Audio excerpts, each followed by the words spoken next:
ফুলপুরা শরীফের মুজাদ্দিদুজ্জামান দাদা হুজুর কেবলার খলিফা বাংলাদেশে আরাম করছেন, যার নাম হযরত আল্লামা নিসারউদ্দিন রাহমাতুল্লাহ আলাইহি। ও জানেরা, হযরত আল্লামা নিসারউদ্দিনকে জিজ্ঞাসা করা হয়েছিল, ও মাওলানা নিসারউদ্দিন, কোন আমল করলে আল্লাহ নবীর দিদার পাওয়া যাবে, কোন কাজটা করলে আল্লাহ নবীকে দেখা যাবে খ্বাবের স্বপ্নে? হযরত আল্লামা নিসারউদ্দিন জবাব দিয়েছিলেন, ও দুনিয়ার মানুষেরা, বাবারা, বৃহস্পতিবার দিন গত রাত্রিরে ঈশার নামাজটা জামাতের সাথে আদায় করে নাও। বৃহস্পতিবার দিন গত রাত্রে যখন ঘুমাতে যাবে উযুটা আদায় করে নাও, জামা পাক, লুঙ্গি পাক, শরীরটা পাক রাখো, বিছানাটা পাক পবিত্র রেখে আল্লাহর কাবা শরীফের দিকে মুখ করে যখন তুমি ঘুমাতে যাবে, ঘুমোতে যাওয়ার আগে বসে বসে 1000 বার সূরা কাউসার শরীফটা তেলাওয়াত করবে। সূরা কাউসার শরীফটা 1000 বার তেলাওয়াত করবে। 1000 বার সূরা কাউসার শরীফটা তেলাওয়াত করে আল্লাহর নাম নিয়ে কাবা শরীফের দিকে মুখ করে ঘুমিয়ে পড়বে বাবা। তাহলে কি হবে? তোমার সাথে দিন দুনিয়ার বাদশাহ হাবিবুল্লাহ জনাবে মুহাম্মদুর রাসূলুল্লাহ সাল্লাল্লাহু আলাইহি ওয়াসাল্লামের দিদার নসিব হয়ে যাবে। জোরে বলুন।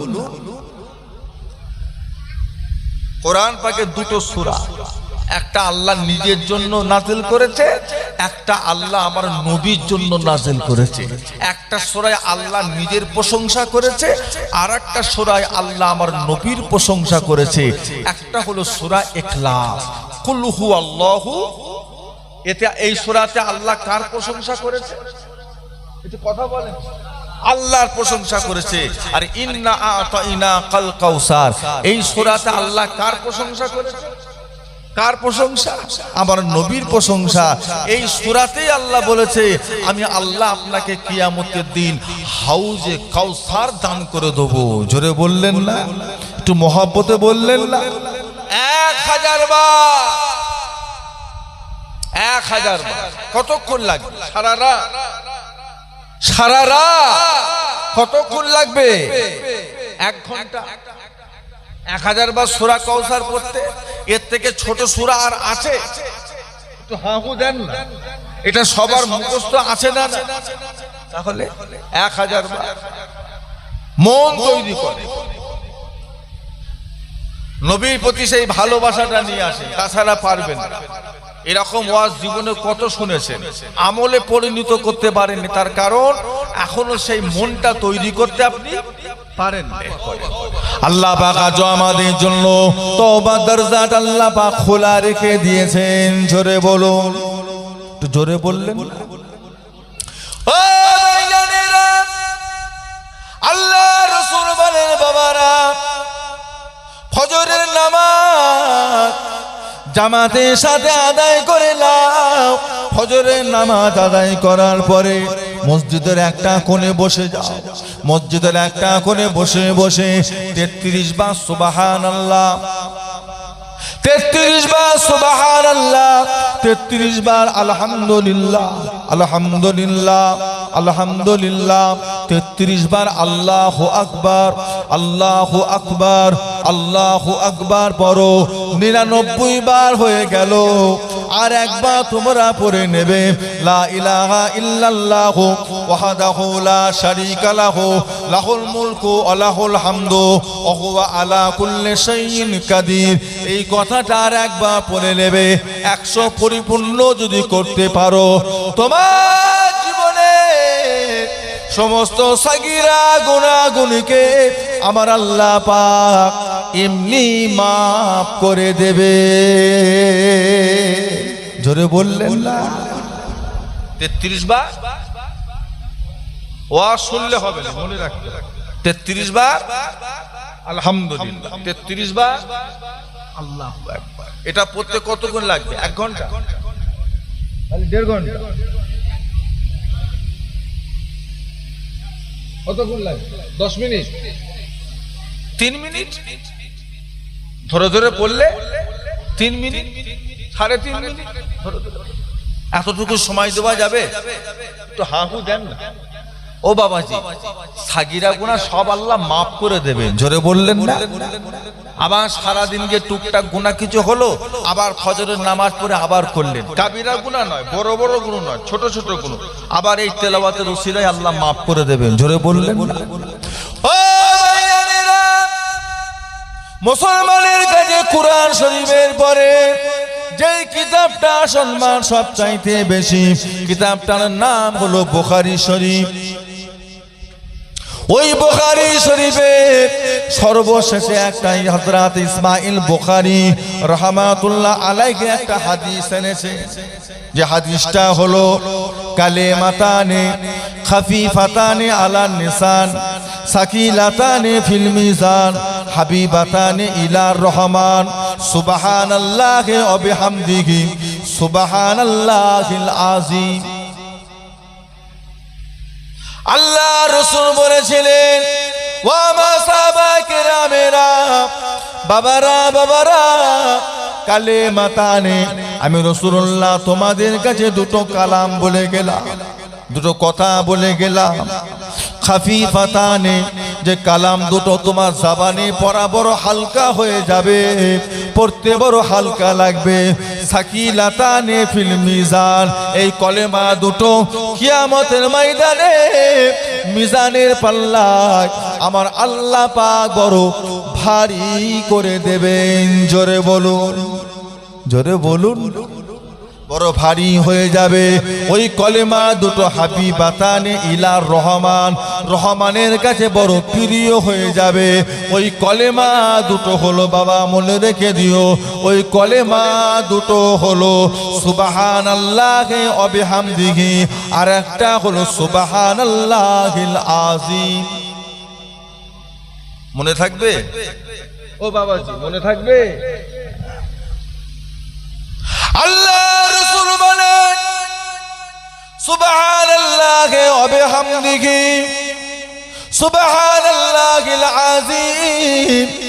এই কলেমা দুটো তোমরা যদি কেউ একটা জায়গায় বসে বসে 100 বার পড়তে পারো, 100 বার যদি তেলাওয়াত করতে পারো, তাহলে কি হবে? তোমার জীবনে কাবিরা সাগিরা গুনাহ যদি সমুদ্রের ফেনার সমতুল্য হয়ে যায়, 7খানা সমুদ্রের ফেনা যদি জড়ো করা হয়, যতটা সমুদ্রের ফেনা হয়ে যাবে, ওই ফেনা পরিমাণ যদি তোমার গুনাহ হয়ে থাকে, অত পরিমাণ সাগিরা গুনাহগুলোকে আমার আল্লাহ পাক ক্ষমা করে দেবেন, জোরে বলুন, জোরে বলুন সুবহানাল্লাহি সুবহানাল্লাহি। একটু জিকির, বান্দার যখন জিকির করে, বান্দার ঠোঁট দুটো যখন জিকিরে নড়তে থাকে, আল্লাহ বলছে তখন আমি আল্লাহ বান্দার ওই বান্দার কাছাকাছি হয়ে যায়, জোরে বললেন না? একটু মহব্বতে বললেন না? বান্দা যখন আল্লাহ আল্লাহ করে জিকির করে, সুবহানাল্লাহ সুবহানাল্লাহ বলে যখন জিকির করে, তখন বান্দার কলবের সাথে আল্লাহর আরশের একটা সম্পর্ক হয়ে যায়। একটু মহব্বতে বললেন না? সব গুনাহ মাফ হয়ে যাবে। মাত্র 5টা মিনিট 10টা মিনিট আল্লাহর জন্য মসজিদে এসে দেবেন। এত দুনিয়াদারি ভালো জিনিস না। রিজিকের মালিক কে? তাহলে আপনি এত চিন্তা করছেন কেন? বাড়ি বাড়ি সব সুদের কারবার, বাড়ি বাড়ি সব বন্ধন ব্যাংক, বাড়ি বাড়ি সব গ্রুপ লোন, মহিলা সমিতি ভরে গেল, ভরে গেল। হ্যাঁ, সুদের কারবার। নামাজ পড়ে কপাল কালো করছো, রোজা রেখে পেট পিট এক করে ফেলছো, দাড়ি রেখে এক মুষ্টি বেশি রেখে ফেললে, এত কিছু করছো, তোমার বাড়িতে সুদের কারবার, সুদের কারবার। আল্লাহ রাসূল বলেছে, যেই বাড়িতে যেই ব্যক্তিটা জেনে শুনে 1 টাকা সুদের মাল ভক্ষণ করলো, সে যেন তার নিজের মায়ের সাথে আর কথা বলেন কেন? ছোটখাটো গুনাহ হাসছে, ছোটখাটো গুনাহ। হ্যাঁ, কত বড় নির্লজ্জা, কত বড় বিহায়া, কত বড় আহামক, কত বড় নাদান, কত বড় অবুঝ হলে এটা জানার পরও সুদের ব্যবসা। মুসলমানের বাচ্চা, ইমানদারের বাচ্চা, যার ভিতরে এক সর্ষে পরিমাণ ঈমান আছে, সে এটা জানার পরও আর কখনো সুদের ব্যবসা করতে পারে না। তওবা করবে, আজকে এখানে বসে তওবা করবে, কান মুলে ঘরে যাবে, আল্লাহ যা করেছি করেছি, খোদা আমাকে মাফ করে দাও, আজকের পর থেকে আমি আর সুদের ব্যবসা করব না।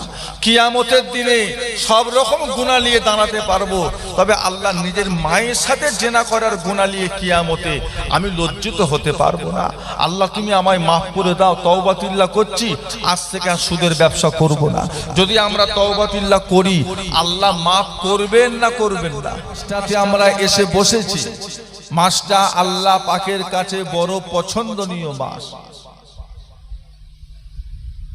যে মাসটার নাম হলো রবিউল আউয়াল।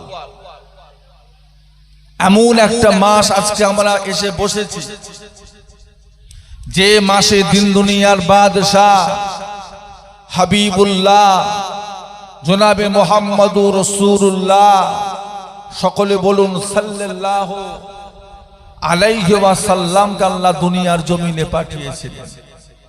তিনি এমন একজন নবী, তিনি এমন একজন রসুল, এমন একজন পয়গম্বর, যেনাকে আল্লাহ সৃষ্টি না করলে কুল কায়নাত আল্লাহ কিছুই সৃষ্টি করতেন না। যেনাকে যদি দুনিয়ার প্রথমে পাঠিয়ে দিতেন, তাহলে কি হতো?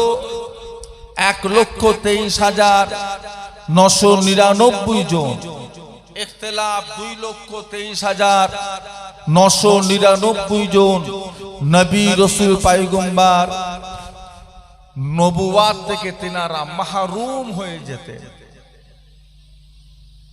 কোন নবীর জামানায় যদি আল্লাহ আমার নবীকে পাঠাতেন, তাহলে কি হতো? সেই নবীর নবুয়াত আর থাকতো না।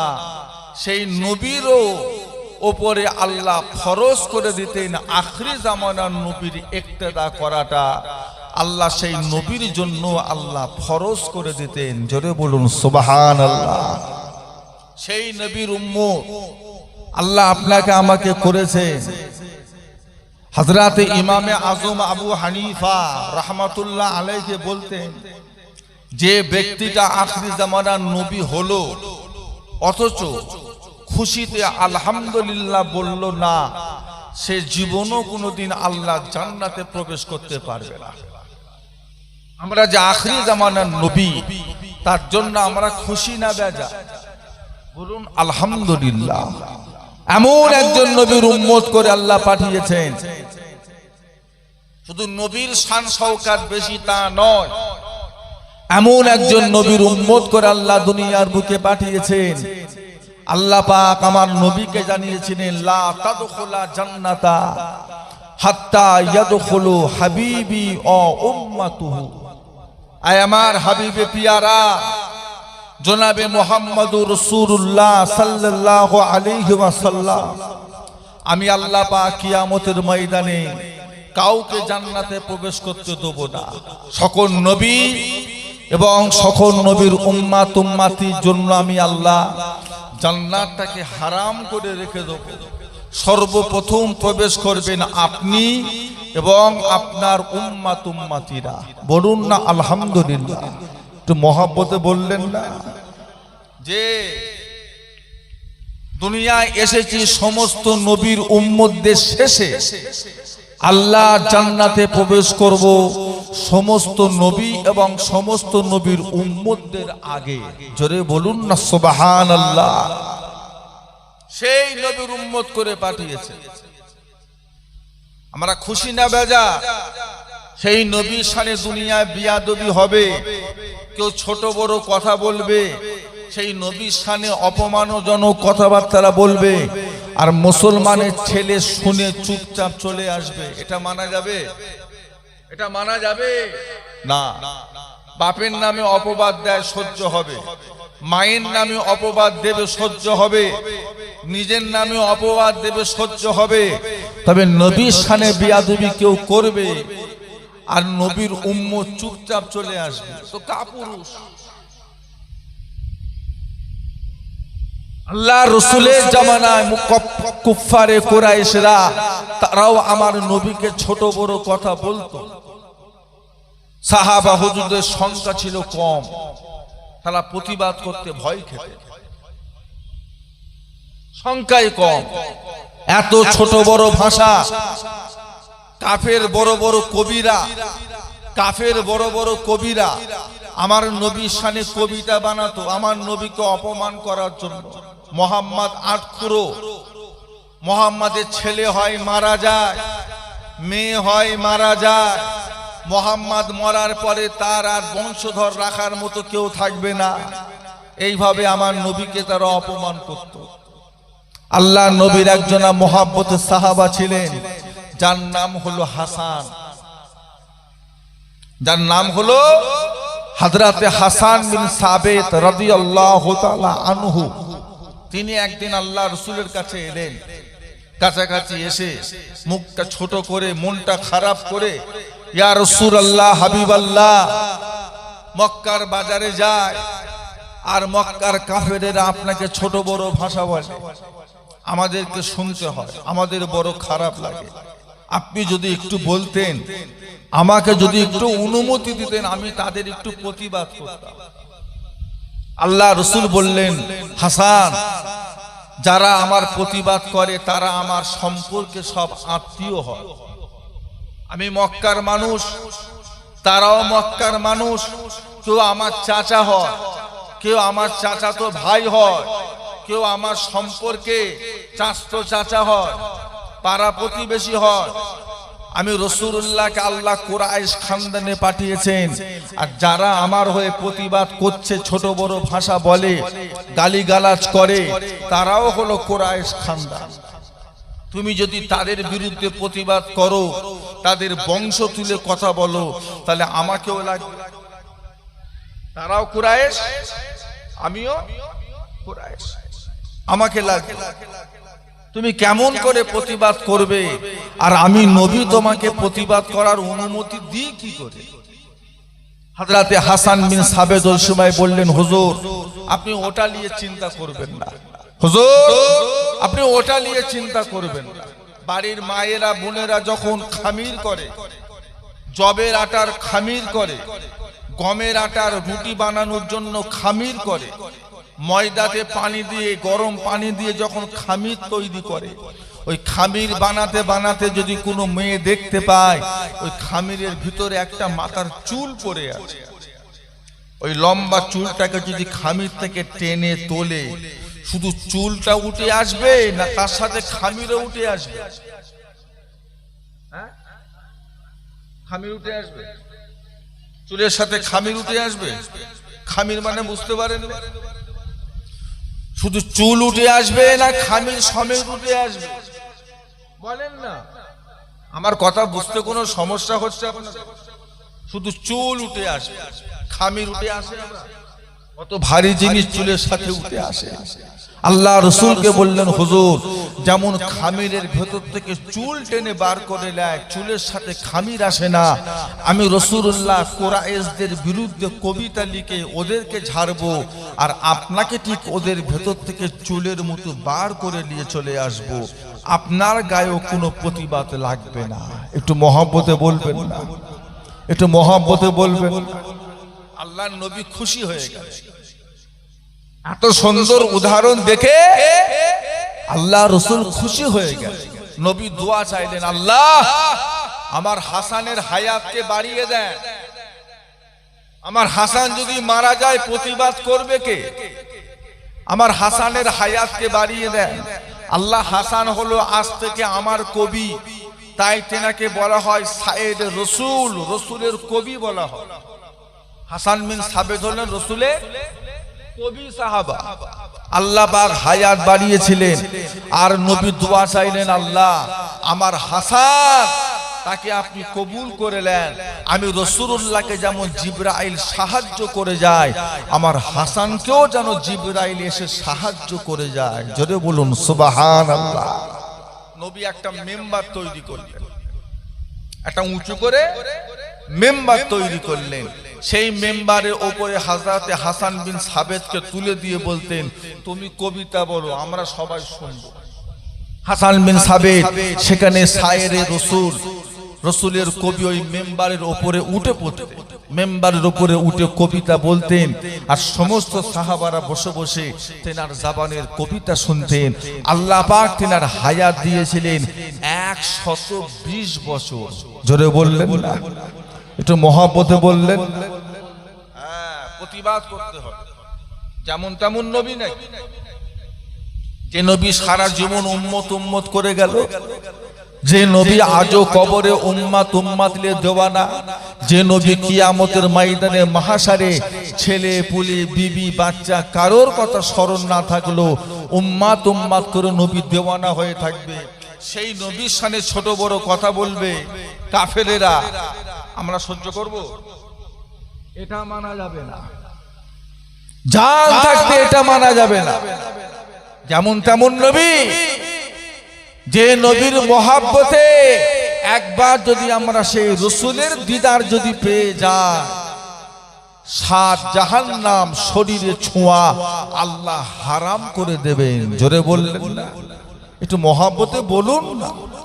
আল্লাহ 8টা বেহেশতে আপনার শরীরের উপরে আল্লাহ হালাল করে দেবেন। জোরে বললেন না, একটা বাদ দিদা। নামাজ পড়ে জান্নাতে যাব এর কোনো গ্যারান্টি নেই, রোজা রেখে জান্নাতে যাব এর কোনো গ্যারান্টি নেই, হজ করে যাকাত দিয়ে শহীদ হয়ে জান্নাতে যাব এর কোনো গ্যারান্টি নেই। তা বলে আমি এটা বলতে চাইনি যে নামাজ পড়া লাগবে না, রোজা রাখা লাগবে না, আমি এটা বলতে চাইনি। পড়তে হবে, আল্লাহ হুকুম করেছে। তবে অনেক নামাজি জাহান্নামে যাবে, অনেক রোজাদার জাহান্নামে যাবে, অনেক হাজি জাহান্নামে যাবে, অনেক শহীদ জাহান্নামে যাবে, অনেক দানকারী জাহান্নামে যাবে, অনেক আলেম কোথায় যাবে? জাহান্নামে যাবে। তবে রাসূলুল্লাহকে স্বপ্নে দেখেছে আর জাহান্নামে যাবে এর কোনো প্রমাণ নেই। ও জান্নাতে যাবে। জোরে বললেন না, যাবে। আল্লাহর নবী সাহাবাদের ভিতরে সবচাইতে বেশি হাদিস বর্ণনা করেছিলেন কোন সাহাবা? বলেন না, কোন সাহাবা? হ্যাঁ, হযরতে আবু হুরায়রা রাদিয়াল্লাহু তাআলা আনহু। নবী পাকের সাহাবাদের ভিতরে সবচাইতে যিনি হাদিস বর্ণনা করেছেন, তিনি একটা হাদিস এমন বর্ণনা করেছিলেন, এত কঠিন হাদিস যে হাদিসটা বর্ণনা করতে গিয়ে আবু হুরায়রা 3 বার বেহুশ হয়ে গেছে। খুব লম্বা হাদিস। ওর ভিতরের একটা অংশ এমন আছে, কিয়ামতের দিনে আল্লাহ পাক একটা বান্দাকে দাঁড় করাবেন, জিজ্ঞাসা করবেন, তুমি আমার জন্য কি করেছো? আমি আল্লাহ তোমাকে হায়াত দিয়েছিলাম, আমি আল্লাহ তোমাকে রিজিকের দায়িত্ব নিয়েছিলাম, আমি আল্লাহ তোমার শরীরটাকে সুস্থ রেখেছিলাম, তুমি আমার জন্য কি করেছো বলো? বান্দা জবাব দেবে, আল্লাহ আমি আপনার জন্য শহীদ হয়ে গেছি, আমি আপনার রাস্তায় শহীদ হয়ে গেছি, আর কি চাও? আল্লাহ পাক ওই সময় বলবে, এই বান্দা মিথ্যা কথা, তুমি মিথ্যা বলছো, তুমি আমার জন্য শহীদ হওনি, তুমি শহীদ হয়েছো, নিজের জান কুরবানি করেছো, কথা সত্য, তবে সেটা আমার জন্য নয়, তুমি শহীদ হয়েছিলে তোমার নিজের ইজ্জত ও সম্মানের আশায়। তুমি মনে করেছিলে আমি শহীদ হয়ে যাব, মানুষ আমাকে শহীদ বলে ডাকবে, মানুষ আমাকে শহীদ বলে সম্মান করবে, আমার নাম নেবার আগে মানুষ ইজ্জত করবে, এই সম্মান ইজ্জতের আশায় তুমি শহীদ হয়েছিলে। আমি আল্লাহকে খুশি করার জন্য নয়, দুনিয়ার সম্মান তুমি দুনিয়ায় পেয়ে গেছো, এই শহীদের আমার কাছে কোনো ইজ্জত নেই, যাও ফেরেশতারা এই বান্দাটাকে টেনে টেনে জাহান্নামে গিয়ে ফেলে দিয়েছে। কত কঠিন কথা চিন্তা করে। নিজের জীবনটা কুরবানি করেছে, সেটাও আল্লাহকে খুশি করার জন্য করতে পারেনি, নিজের সম্মানের আশায় করেছে। তাহলে আমাদের নামাজ, আমাদের রোজা, আমাদের কুরবানি, আমাদের উমরা, আমাদের হজ, আমাদের দাড়ি, আমাদের জুব্বা, আমাদের টুপি কতটা আল্লাহর জন্য হচ্ছে আর কতটা মানুষকে দেখানোর জন্য হচ্ছে, আর এগুলো করে অন্তরে কতটা অহংকার রিয়া পয়দা হয়েছে, এটা একটু চিন্তা করার বিষয় আছে। সত্যি কি নামাজ আমরা আল্লাহর জন্য পড়ি? সত্যি কি উনি হজে গেলেন আল্লাহর জন্য গেলেন? একটা মানুষ 1.5 লাখ টাকা দিয়ে একটা গরু কিনে কুরবানি দিলেন, সত্যি কি আল্লাহকে খুশি করার জন্য দিলেন না মানুষকে দেখানোর জন্য দিলেন? এটা একটু চিন্তা করার বিষয় আছে। আল্লাহর নবীর একটা বিশ্বস্ত সাহাবা ছিলেন যার নাম হলো হযরতে আবু হুযায়ফা ইয়ামানী রাদিয়াল্লাহু তাআলা আনহু। তার বাড়ি ছিল ইয়ামান দেশে, নাম হলো আবু হুযায়ফা। আবু হুযায়ফা আমার রাসূলুল্লাহ সাল্লাল্লাহু আলাইহি ওয়াসাল্লাম ইন্তেকালের আগে একটা মুনাফিকের লিস্ট, মুনাফিকের নামের তালিকা ওই আবু হযরতে হুযায়ফার হাতে দিয়েছিলেন। হুযায়ফা এরা হলো মুনাফিক, এই পরিচয় এখন দেওয়া যাবে না, এরা আমার সাহাবাদের সাথে মিশে আছে। তবে শোনো, এদের মধ্যে কেউ যদি মারা যখন যাবে তাদের জানাজার নামাজে তুমি কিন্তু যাবে না। নবী কাউকে বলেন, শুধু হুযায়ফাকে বলে গেছিলেন এটা মুনাফিকের লিস্ট। একদিন হযরত ওমর ফারুক যখন গোপন সূত্রে খবর পেয়ে গেছে, গোপন সূত্রে কেন না হযরত ওমর ফারুকের মেয়ের সাথে আল্লাহর নবীর বিয়ে হয়েছে, আম্মা জান হযরতে হাফসা রাদিয়াল্লাহু তাআলা যে কোনো সূত্রে খবর পেয়েছে যে আল্লাহর নবী আবু হুযায়ফার হাতে একটা মুনাফিকের লিস্ট দিয়েছে, যার ভিতরে মুনাফিকদের নামগুলো লেখা রয়েছে। তিনি একদিন গোপনে রাতের অন্ধকারে আবু হুযায়ফার ঘরের দরওয়াজার সামনে গিয়ে দাঁড়িয়ে আর দরজা ঠুকছে। ভেতর থেকে আবু হুযায়ফা বেরিয়ে এসে দেখছে আমিরুল মুমিনিন ওমর ফারুক দাঁড়িয়ে আছে। কি খবর আমিরুল মুমিনিন? এত রাতে আমার ঘরের সামনে আমিরুল মুমিনিন আবু হুযায়ফার হাত দুটোকে ধরে বলছে, ভাই আমি খবর পেয়েছি আল্লাহর নবী একটা মুনাফিকের নামের লিস্ট তালিকা আপনার কাছে দিয়ে গেছে, আমি ওমরের ভয় হচ্ছে, আচ্ছা একটু বলবেন ওর ভিতরে আমার নামটা নেই তো? ওর ভিতরে আমার নাম নেই তো? ওই মুনাফিকের খাতায় আমি নেই তো? চিন্তা করে, যেনাকে দুনিয়ায় বেঁচে থাকাকালীন আল্লাহ পাক জান্নাতে সার্টিফিকেট দিয়েছে। জান্নাতে আমরা তো জুম্মায় কদিন নামাজ রোজা ধরি, আর যেনাকে আল্লাহ জান্নাতে সার্টিফিকেট দিয়েছে তেনার আত্মসমালোচনা এত গভীরে পৌঁছে গেছে, তেনা সন্দেহ হচ্ছে যে মুনাফিকের নামের লিস্টে আমার নাম নেই তো? ওমর ফারুক যেনার শানে রাসূলুল্লাহ বলেছিলেন আমার পরে কেউ নবী হলে আল্লাহ কাকে নবী করতে? আপনারা কি বিরক্ত হচ্ছে? আল্লাহ আমার পরে কাউকে নবী করলে কাকে আল্লাহ নবী করতে? হযরত ওমরকে আল্লাহ নবী করে পাঠাতেন, সে ওমর ফারুক আবু হুযায়ফার ঘরের সামনে গিয়ে বলছে ওতে আমার নাম নেই তো, আমার ভয় হচ্ছে, আমি ইমানদার আছি নাকি মুনাফিক হয়ে গেছি। নামাজ পড়েও জাহান্নামে যাবে, কিছু মানুষ রোজা রেখেও জাহান্নামে যাবে, তবে রাসূলুল্লাহর দিদার স্বপ্নে পেয়ে জাহান্নামে যাবে এর কোনো দলিল নেই, কোনো ঘটনা নেই, কোনো ওয়াকিয়া নেই। কেন? যে আমার নবীকে দেখেছে সে আমার নবীকেই দেখলো। কেন? নবীর চেহারা সুরাত শয়তান জীবনও ধরতে পারবে না। জোরে বললেন না? একটু মহব্বতে বললেন না? প্রতিটা নবী দুনিয়া হইতে বিদায় নিয়েছেন, প্রতিটা নবীর ইন্তেকাল হবার পরে ওই সমস্ত নবী আলাইহিস সালাম দিকে উম্মাতিরা নবীদের দিদার কেউ পাননি, অন্যান্য নবীদের দিদার কেউ পাননি।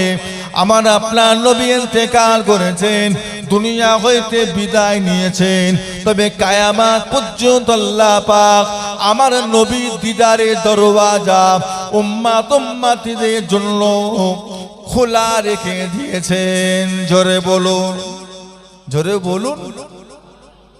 চেষ্টা করলে পাবো না পাবনি? এই হলো নবী পাকের দিদার হওয়ার মাস। রবিউল আউয়াল হলো আল্লাহ নবীর দিদার পাওয়া। হ্যাঁ, সারা দিনে কমসে কম 100 বার দরুদ শরীফ পড়তেই হবে। আমার নবীকে আমরা টাকা দিতে পারিনি, নজরানা দিতে পারিনি, আমার নবীকে এক মুঠো দাওয়াত করে খাওয়াতে পারিনি, আমার নবীর দরবারে যে হায়াতে আছে দুটো গাছের ফল গাছের সবজি নিয়ে দিতে পারিনি, কমসে কম সারা দিনে আমরা রাসূলুল্লাহর শানে 100 বার দরুদ শরীফ পড়ে তো হাদিয়া করতে পারি। ইয়া রাসূলুল্লাহ, এই দরুদ আমার নবীর দরবারে যায় না মাঝ রাস্তায় আটকে যায়? আমার নবী হায়াতুন নবী না মরা নবী গো? তাহলে 100 বার দরুদ শরীফ কতক্ষণ লাগবে? 20 মিনিট, 15 মিনিট, 24টা ঘন্টার ভিতরে 15 মিনিট নবী পাকের জন্য দেওয়া যাবে না? ও বাবাজি, দেওয়া যাবে না? কবরে অনেক সময় পাবে, ওই সময়ের দাম নেই। কবরে গিয়ে দরুদ পড়ে লাভ আছে? ওই সময়ের দাম নেই। ফুলফুরা শরীফে মুজাদ্দিদুজ জামান দাদা হুজুর কিবলার খলিফা বসিরাট আল্লামা রুহুল আমিনকে জিজ্ঞাসা করা হয়েছিল, ও মাওলানা রুহুল আমিন, ও মাওলানা রুহুল আমিন, কোন আমলটা করলে আল্লাহর নবীর দিদার পাওয়া যাবে? কোন কাজটা করলে আল্লাহ রাসূলের দিদার পাওয়া যাবে? কোন আমলটা করলে আল্লাহর নবীর দিদার পাওয়া যাবে? বসিরাট আল্লামা রুহুল আমিন রাহমাতুল্লাহ আলাইহি জবাব দিয়েছিলেন, বাবা, বৃহস্পতিবার দিন গত রাত্রিরে ইশার নামাজ জামাতের সাথে পড়লাম, ইশার নামাজ জামাতের সাথে পড়ে নিয়ে আর 2 রাকাত নফল নামাজ পড়বে। নফল নামাজ প্রথম রাকাত একবার সূরা ফাতিহা পড়বে, একবার আয়াতুল কুরসি পড়বে, 15 বার সূরা ইখলাস শরীফটা পড়ে নেবে, রুকু সিজদা করবে, আবার দাঁড়িয়ে যাবে, আবার একবার সূরা ফাতিহা পড়বে, একবার আয়াতুল কুরসি পড়বে, 15 বার সূরা ইখলাস শরীফ পড়ে রুকু সিজদা করে বৈঠক করে নেবে।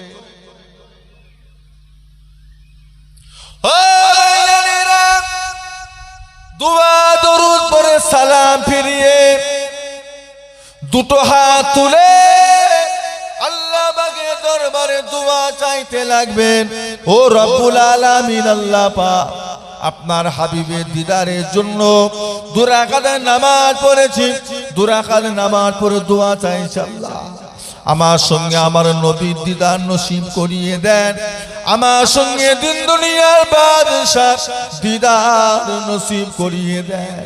এইভাবে দোয়া চেয়ে মোনাজাত করে সালাম ফিরিয়ে বাড়ি চলে যাবে।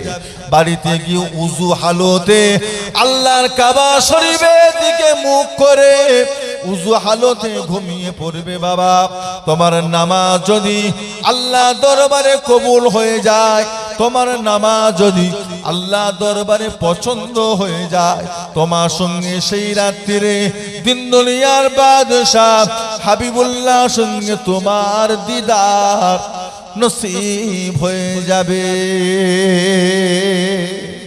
জোরে বলুন না।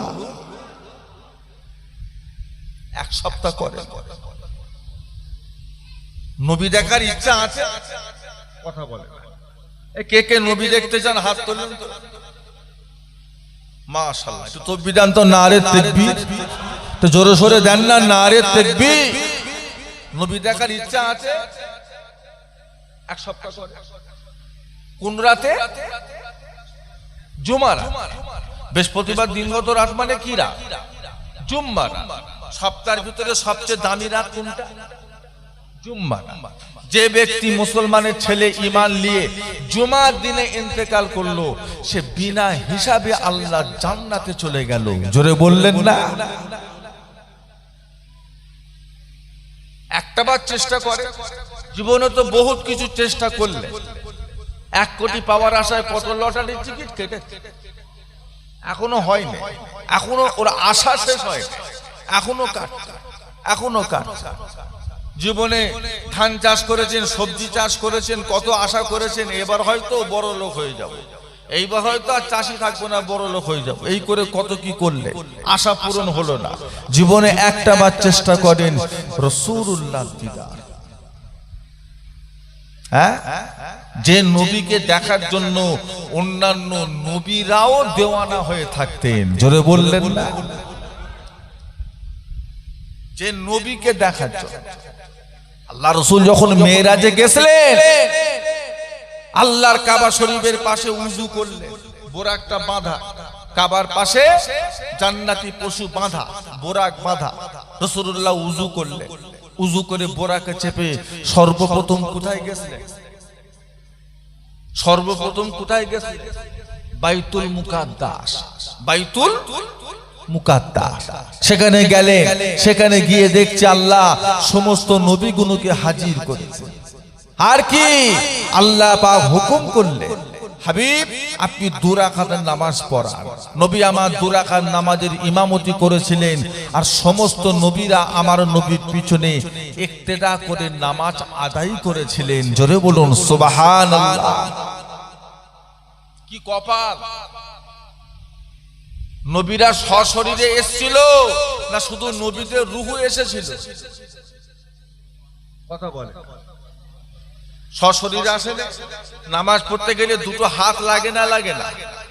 নামাজ পড়তে গেলে আমাদের 2টো হাঁটু লাগে না লাগে? নামাজ পড়তে গেলে কি কপাল? নবীরা যদি শুধু রূহ আসে, নামাজ পড়তে পারবে? তাহলে নবীদের হাত ছিল।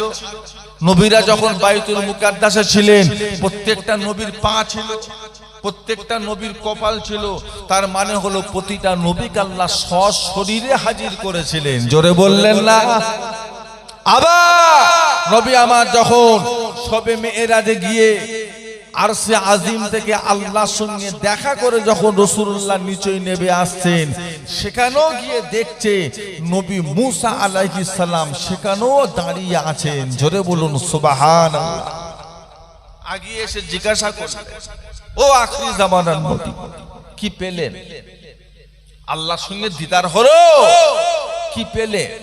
কি দিল আল্লাহ আপনাকে? কি দিল? খুশি করে কি দিল? বলছে আল্লাহ পাক আমার উম্মতদের জন্য সারা দিনে 50 ওয়াক্তের নামাজকে আল্লাহ ফরজ করে দিয়েছে। এমন কিছু না। নবী মুসা আলাইহিস সালাম সর্বনাশ, 50 ওয়াক্ত। বলছে হুজুর আমার উম্মতদের উপর আল্লাহ মাত্র 2 রাকাত ফরজ করেছিল, তাই তারা পড়তো না। আর আপনার উম্মত 50 ওয়াক্ত পড়তে পারে?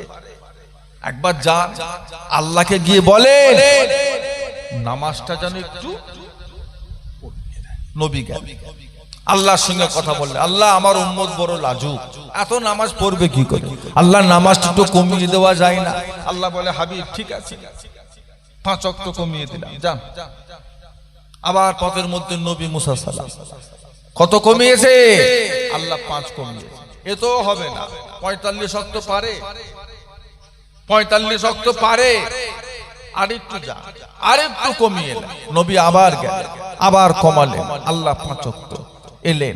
আবার দেখা হলো, হুজুর আল্লাহ কত করেছে? বলছে 40। বলছে এও হবে না, আরেকটু যা। নবী মোট কবার গেছিলেন?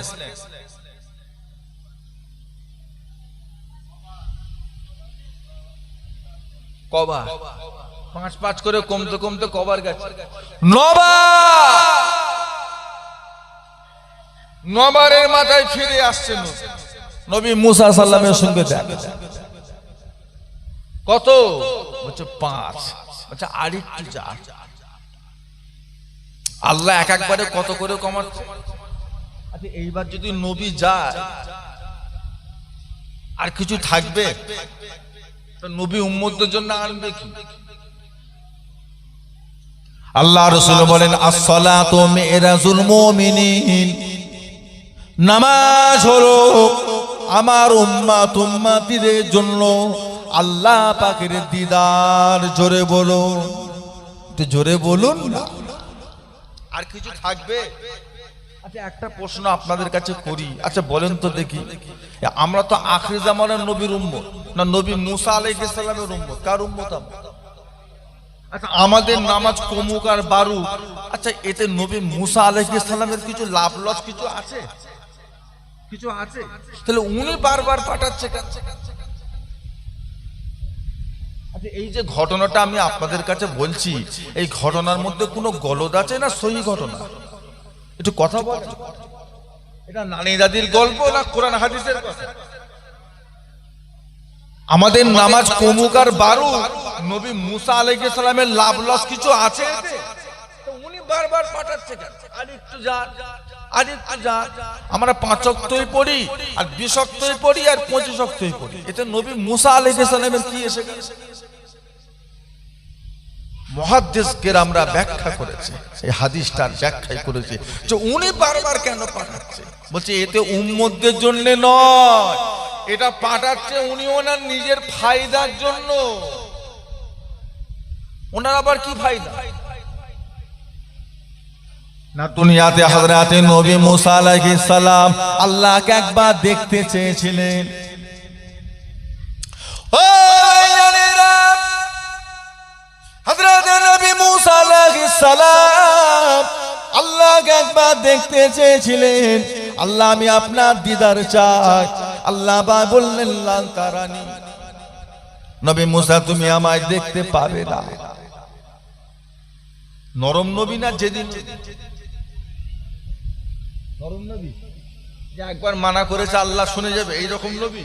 আরে বাবা, গরম নবী। যেদিন নবী যেদিন না আল্লাহ আপনাকে দেখবে, আল্লাহ বলছে হবে না, ওসব বলুনি, হবে না, না আল্লাহ আপনাকে দেখবে। বারবার একই কথা। নবীদের আবদার, নবীদের আবদার। আবার যেমন তেমন নবী না তো, কালিমুল্লাহ নবী মুসা কি নবী? কালিমুল্লাহ। আল্লাহ সরাসরি দুনিয়া থেকে কথা বলেছিলেন। কত মহব্বতের নবী। আল্লাহ পাক বললেন তৈরি হও, আমার দিদার দিচ্ছি, দেখো। আচ্ছা আল্লাহ দেন 70,000 নূরের পর্দাটাকে একবার শুধু টেনে সরিয়েছে। আল্লাহ পাকের নূরের তাজাল্লিতে তুর পাহাড় পুরে শেষ। নবী মুসা আলাইহিস সালাম সেই আগুনের তাপে নূরের ঝলকে সহ্য করতে না পেরে পাশে পড়ে বেহুশ। দেখা হলো? ও বাবাজি দেখা হলো? দেখা হয়নি, দেখা হয়নি। নবী মুসা আলাইহিস সালাম সরাসরি আল্লাহকে দেখতে বলেন না পাইনি। তবে আজকে মেরাজের রাত্রিরে এমন একজন নবীকে নিজের চোখে দেখছে যিনি সরাসরি আল্লাহকে দেখতে পেয়েছে। একটু মহব্বতে বললেন না? নবী মুসা আলাইহিস সালাম বারবার পাঠাচ্ছে, আমাদের নবী বারবার আল্লাহকে দেখছে আর নবী মুসা আলাইহিস সালামের কাছে ফিরে আসছে। নবী মুসা আমার নবীর চেহারা দেখছে, আবার পাঠাচ্ছে, আবার আল্লাহর সঙ্গে দেখা। এই মহব্বতটা সবাই বুঝবে না। গ্রামের একটা মানুষ উমরা করে ফিরেছে, একটা গরিব মানুষ, ও জানে আমার জীবনও নসিবে উমরা হবে না, আল্লাহর কাবা দেখতে পাবো না। যখনই খবর পেয়েছে অমুক ভাই কি অমুক চাচা উমরা করে ফিরেছে, এ তাড়াতাড়ি করে তার বাড়িতে গিয়ে উজু করে মাথায় একটা টুপি পরে, হ্যাঁ মুসাফা করে, হাতে হাত দিয়ে মুসাফা করে, ও আহা, একটু বুকে আয় ভাই, একটু বুকে এসো চাচা, বুকটা জড়িয়ে আদর করছে। কেন? বলছে আমি তো আল্লাহর কাবা জীবনে চোখে দেখিনি, তুমি দেখেছো, তুমি তোমার হাত দুটো আল্লাহর কাবায় দিয়েছো, ওই হাত দুটো আমার হাতে একটু ঘষে নিলাম, বুকে দিলাম, মনটা একটু শান্ত। আচ্ছা, এই যে ভালোবাসাটা, এটা সবাই বুঝবে? আমরা এরকম করি না, বলেন না, আমরা করি না? এটা সবাই বুঝবে না। নবী মুসা আলাইহিস সালাম তিনি সরাসরি আল্লাহকে দেখতে পাননি, তবে আজকে এমন একজন নবীকে দেখতে পাচ্ছে যিনি সরাসরি তাকে দেখতে পায়।